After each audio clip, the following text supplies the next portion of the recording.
is not that bad. Exactly. No, actually your accent is really good. When you're a woman, it scares people when it seems like you don't care about the parameters and box that they want to put you in. Atlas, at a certain level, it was a risk. You have to kind of go, okay, I'm about to die. What is your best piece of advice? Everything starts with you.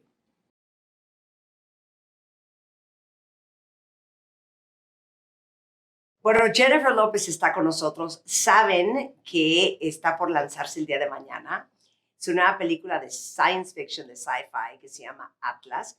Y la razón por la cual me quería sentar a platicar con Jennifer es que yo creo que es un ejemplo para muchas de nosotras de una mujer 360, de una mujer muy atrevida que ha tenido la valentía y el valor de seguir su instinto, de tomar riesgos. Y es un placer que estés aquí el día de hoy. That you got. Thank you. Yeah, I got it. Because everybody's going to say, of course, it's Marta speaking English again.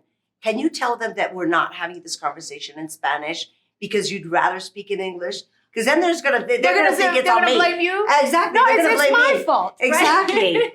No, a mí me encanta hablar en español. No puedo hablar tan fluido como quiero. Mm-hmm. So I would rather speak in English, obviously, because I grew up in New York. Yeah. And we were talking about this. My mom and dad came here and they spoke only Spanish. They moved here when they were 2 and 6 years old. Yeah. And they had what they felt, my mother felt like she had a very hard time. And she felt like she didn't want that for her kids. She wanted us to know English first and be very American and this and this and that. Of course. And then as I got older, I was like, I want to speak Spanish. Of course. So in my 20s, I started learning more how to speak Spanish when I did the movie Selena. Cuando hice la película de Selena, claro, todo el mundo estaba diciendo, ella se llama López, claro. es haciendo el papel de Selena. Se llama Jennifer y no habla español. Sí. But did you actually take lessons, or was this like with your grandmother? I just started like, okay, I better start speaking in Spanish. And mi abuela hablaba solamente español. Uh-huh. So I knew words, I knew how to speak it, I understood it, but nunca he tenido practicando. I never practiced it, right? So to talk, and I speak very fast in English. Yeah. So, and I think very fast. So in Spanish, I'm like... Porque yo pienso que de alguna otra manera. My accent is not that bad. Exactly. No. Actually, your accent is really good. Quiero que todos ustedes sepan. Now you have to say that in Spanish. Quiero que todo el mundo sepa. Exacto. Muy bien. No. My accent is good. I know Spanish. I just, again, can't think as fast in Spanish as I can in English. Yeah, and we want to have this conversation in a very fluid way. Exactly. But you know what? You understood what I said at the beginning. Yes. I think you represent a lot of things. No, you do.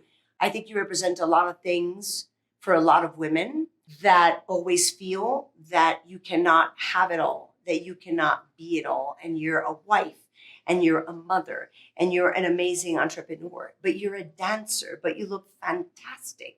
And she does look fantastic in person. And you're a singer.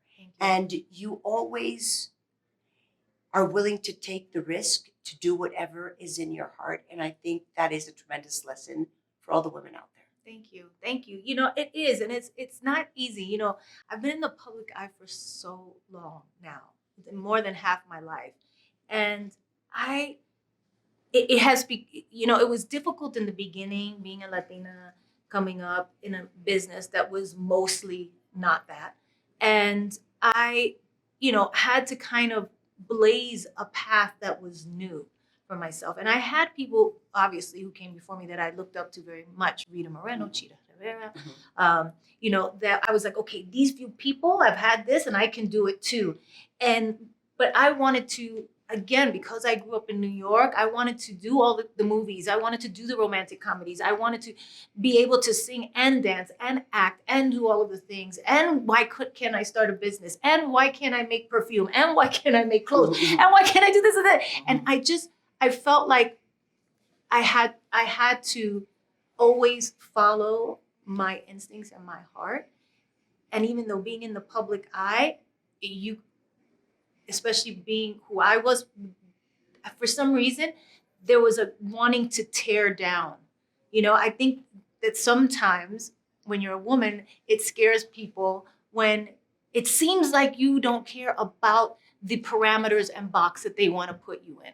Yeah. When you say, I don't really see that box, they Yeah. go, wait, why don't you see that box? And I'm like, I just don't see it. You know, my mother and my father raised me in a way, they believed in the American dream. They believed you can do anything. My mother told us you could be the president of the United States if you guys wanted to. She told me and both my sisters that. And I believed it. I really believed it. And so as I discovered my own passions for being an entertainer and for being an artist, I followed those, understanding that I could do whatever I wanted to do. Yeah. And so that's always been kind of the path that I've taken, no matter what anybody says, right? And I think that is very empowering, what you just said, because I just posted the other day on Instagram a saying that said something like, when somebody tells you it can't be done, it doesn't talk about your limitations, but about their limitations. Right. And I think that courage has a lot to do about willing to take decisions that are not always the most popular, as we just talked about, and not always needing that positive feedback, that reinforcement, the cheerleading, the applause, because you don't always get that. And that does not mean you're not making the right decision for yourself. No, and that's the thing. When you're going to be in this business for as long as I have, thank God, I've been really blessed to be here for a long time now, that you're going to have ups and downs. There's going to be things that do really, really well and things that do okay and things that don't do well. Yeah. And you have to kind of stay steady through that and making your own choices and decisions and kind of always kind of pushing yourself outside of your comfort zone. But really, at the end of the day, when you lay down your head on your pillow at night, you know, you have to be able to say, I did what I felt was the right thing to do. I followed my instincts. I didn't let the fear or the criticism or the, thoughts of other people stop me from being true to myself. And I think that to me is the most important thing, especially as an artist, because as an artist, art is so subjective. Yeah. And what people think you should be saying and shouldn't be saying, and or singing or dancing, or dancing, or the album you make, or this or that. I feel very proud of the things that I've done, because especially in these later years that I've been working, because I feel like I said and I did exactly what I wanted to say. And I'm proud of that. And I love it. And I think it's beautiful. And I think a lot of times, again, we let other people stop us. And that's the mistake.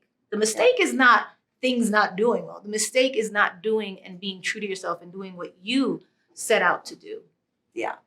Now, Atlas. Yes.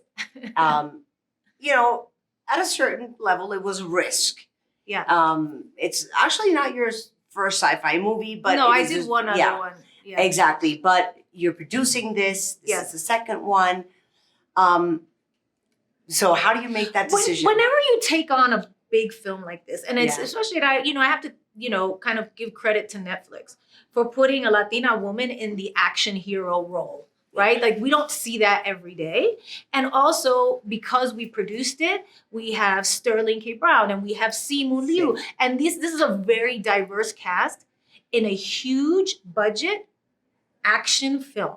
And so for me as a producer, those are the things that I feel like we have to continuously do to kind of represent what life is really like for everybody. You know what I mean? It's not just a kind of a world that looks one way. It looks very different. And so I am very proud of the fact that we can do that, and is it a risk? Maybe they think it's a risk for them, but you make a movie that's entertaining and fun and has some heart, that's the goal for them anyway. So that people tune into their service.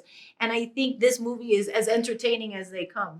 My husband is fascinated the day before yesterday when we saw the movie. And I was wondering, you must have been very alone during filming, because maybe when you guys see the movie, you'll see, or maybe you won't finish understanding that 99% of what you see is a green screen. Yes. I remember Jodie Foster saying that one of the most difficult things she's done was in Contact. Yeah.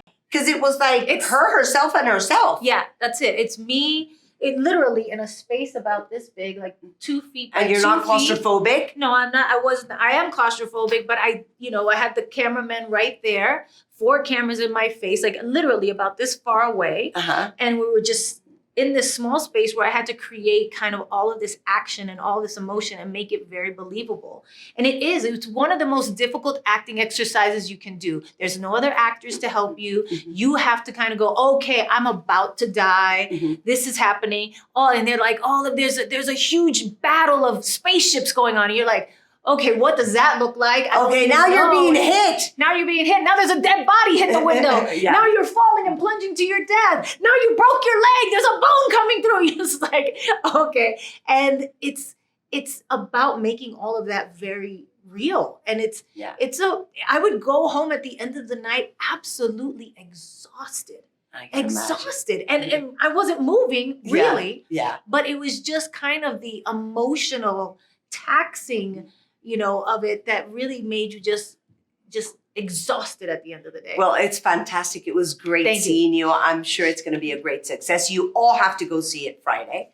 And the last thing I want you to say to all the amazing women out there that absolutely adore you. Oh, thank you. What is your best piece of advice? My best piece of advice? In life, in love, in whatever you want to say, in business, in whatever. Everything starts with you.